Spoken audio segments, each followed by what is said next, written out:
आज Doubtnut app download करें। Doubtnut पर अपने सभी गणित, रसायन विज्ञान, भौतिक विज्ञान और जीव विज्ञान के डाउट्स का करो सफाया। बस प्रश्न की फोटो खींचो, एक ही प्रश्न को क्रॉप करो और तुरंत वीडियो सोल्यूशन पाओ। अभी डाउनलोड करें। प्रश्न हमें दिया हुआ है कि बर्नौली प्रमेय लिखिए एवं उसे सिद्ध कीजिए।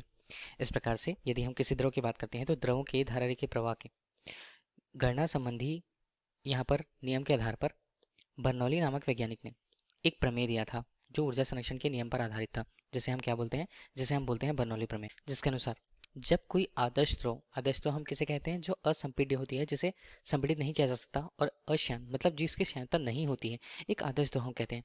कोई आदर्श द्रव किसी नली में यदि धारारेखीय प्रवाह में बहती है तो इसके मार्ग के प्रत्येक बिंदु पर इसके एकांक द्रव्यमान की कुल ऊर्जा हम क्या क्या बोले, दाब ऊर्जा होती है, गतिज ऊर्जा एवं स्थितिज ऊर्जा नियत रहती है। ये बर्नौली प्रमेय के आधार पर बताया गया है। अब देखिए, इसे हमें सिद्ध करना तो एक नली में धारारेखीय प्रवाह किसी आदर्श गैस की हमें देखनी होगी।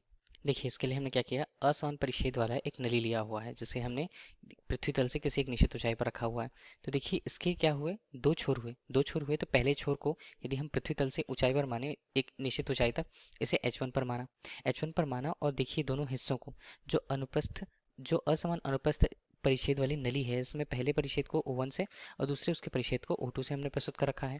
अब वहाँ पे वेग की बात की जाए, यदि आदर्श द्रव यहाँ से बह रहा है, ये हम मान लेते हैं कि आदर्श द्रव यहाँ से बह रहा है और वो धारारेखीय प्रवाह में बहता है, तो पर हम वेग देखें तो पहले सेक्शन पर वेग देखते हैं तो वो क्या होगा, v1। दूसरे स्थान पर वो वेग होगा v2 का। और यदि दाब की बात की जाती है तो यहाँ पर पहले में दाब के लिए p1 और यहाँ दाब कितना होगा, p2 होगा। इसी तरह पहले परिच्छेद के लिए उसके अनुप्रस्थ काट परिच्छेद की बात की जाती है तो उसे हमने कैपिटल A1 से प्रस्तुत कर रखा और यहाँ पर उसके मान को कैपिटल A2 से हमने प्रस्तुत कर रखा हुआ। इस प्रकार यदि हमें दिया हुआ है कि जो आदर्श द्रव है, आदर्श द्रव के लिए उसके घनत्व को हमने रो से यदि प्रस्तुत कर रखा है, ठीक है। यहाँ पर हम बात करेंगे बिंदु O1 पर। जो O1 हमें परिच्छेद के लिए जो बिंदु दिख रहा है, उस पर द्रव पर लगने वाला बल कितना होगा। तो बल को यदि हमने किससे प्रस्तुत किया, बल को यदि हम F1 से प्रस्तुत कर रहे हैं, वो क्या होता है, वो होता है दाब गुणा क्षेत्रफल। तो F1 हम लगने वाले बल, द्रव पर बिंदु O1 पर लगने वाले बल को देखें तो वो कितना होगा, P1।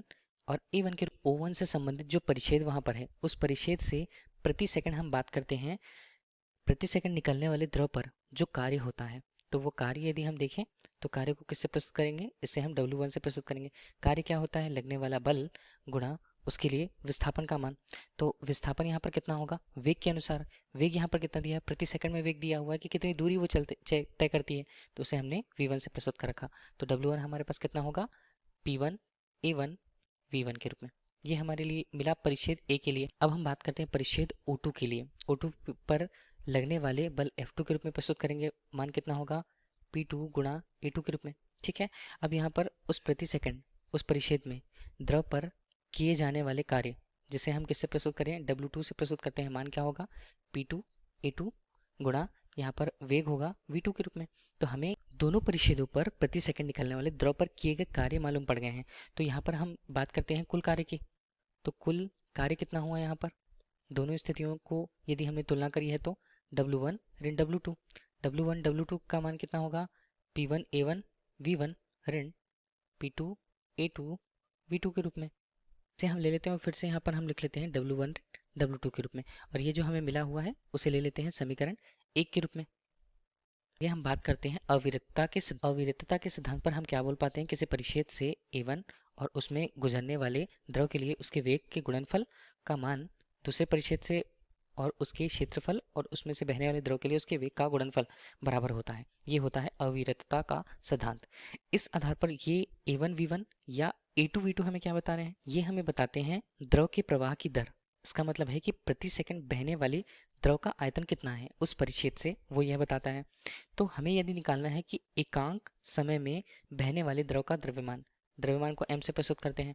अब द्रव्यमान क्या होता है, आयतन गुणा घनत्व। तो आयतन यहाँ पर क्या होगा, हमने बताया प्रति सेकंड बहने वाले के लिए, तो आयतन यहाँ पर होगा A1 V1। चलिए एक ही परिच्छेद को हमने ले लिया, अब उसके गुणा करते हैं हम घनत्व को, तो ये हमें उस परिच्छेद से निकलने वाले द्रव्यमान का मान निकल गया। और ये और किसके बराबर हो सकता है, देखिए दूसरे परिच्छेद में भी A2 V2 गुणा रो, घनत्व के गुणनफल के बराबर हो सकता है, ये m का मान, ठीक है। m का मान तो हमें मिल गया।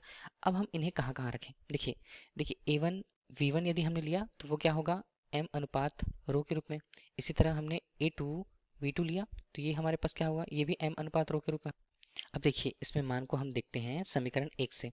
समीकरण 1 से क्या होगा, W1 W2 का मान, W1 ऋण W2 का, चाहे हम A1 V1 रखें या A2 V2 रखें, m अनुपात रो उसका मान आएगा, तो m अनुपात रो हमने क्या लिया, उभयनिष्ठ ले लिया। बाकी मान वहाँ पर क्या बचे, P1 ऋण P2 के रूप में। ये हमें मिल गया है कार्य का मान। तो हम कार्य के मान को ले लेते हैं अभी समीकरण 2 के रूप में। हमने कार्य के परिमाण तो ले लिए, अब हम देखते हैं कि उन बिंदुओं पर स्थितिज ऊर्जा का मान क्या होगा। बिंदु O1 पर यदि हम देखें तो संपूर्ण परिच्छेद से प्रति सेकंड प्रवाहित होने वाली द्रव के लिए उसकी स्थितिज ऊर्जा क्या रहने वाली है, उसे हमने यदि U1 से प्रस्तुत किया हुआ है तो उसका मान क्या होगा, mgh1 के रूप में। इसी तरह बिंदु O2 पर हम देखते हैं, O2 पर जो मान होगा Q2 का वो कितना होगा, यहाँ पर हमने उसे लिया mgh2 के रूप में। ठीक है, ये हमें मिल गया। इस प्रकार हम देखते हैं कि बिंदु O1 से O2 तक हम जाएं तो द्रव की स्थितिज ऊर्जा में कितनी वृद्धि होती है। तो वृद्धि को हम इस प्रकार से कैसे, वृद्धि को लिखेंगे हम U2 ऋण U1 के रूप में। ठीक है, ये हमारे पास बना और इसका मान क्या बनेगा, इसका मान बनेगा mg, यहाँ पर हमने लिखा h2 ऋण h1 के रूप में। ये हमें मिला है और हम समीकरण 3 के रूप में। बिल्कुल इसी तरह बात की जाती है यदि गतिज ऊर्जा, इसका मतलब हमें O1 O2 से संपूर्ण परिच्छेद से प्रवाहित द्रव के लिए उसकी गतिज ऊर्जा में वृद्धि चाहिए, तो सीधे हम उसे वृद्धि के रूप में लिखेंगे। तो वृद्धि के रूप में इसका मान क्या आएगा, चलिए इसे यदि हम k से प्रस्तुत करते हैं तो इसका मान बनता है k2 ऋण k1 के रूप में। मान क्या बनेंगे यहाँ पर इसके, 1:2 हमने लिया, m यहाँ पर हमने लिया और इसे क्या लिखा जाएगा, v2 स्क्वायर ऋण v1 स्क्वायर के रूप में। ये हमें मिला, सीधे सीधे इसे भी ले लेते हैं और समीकरण 4 हमने इसे नाम दे दिया।